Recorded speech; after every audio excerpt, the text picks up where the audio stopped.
I don't know. I should say I don't know. I really don't know. That is his opinion. He wrote an opinion there.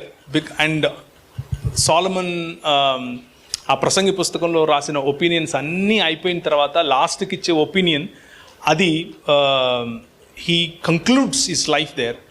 ఇదంతా చూసిన తర్వాత నాకు ఏమర్థమైందంటే బాబు అన్నీ పక్కన పెట్టేసి నువ్వు trust in the lord and live for him, that is the best thing అని చెప్పాడు. So that is where I would like to stop.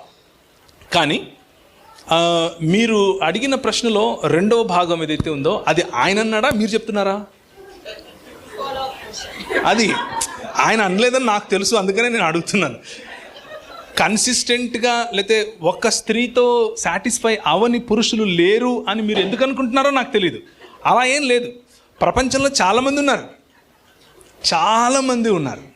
చాలామంది పురుషులు తమ భార్యలకు కట్టుబడేవాళ్ళు, తన భార్యలతోనే ఉంటారు, ఇంకెవ్వరి దగ్గరికి వెళ్ళరు. కానీ చాలా తక్కువ మంది స్త్రీలకు ఈ అనుమానం రాకుండా ఉంటుంది. మీ పక్షంగా మాట్లాడుతున్న చప్పట్లు కొట్టండి.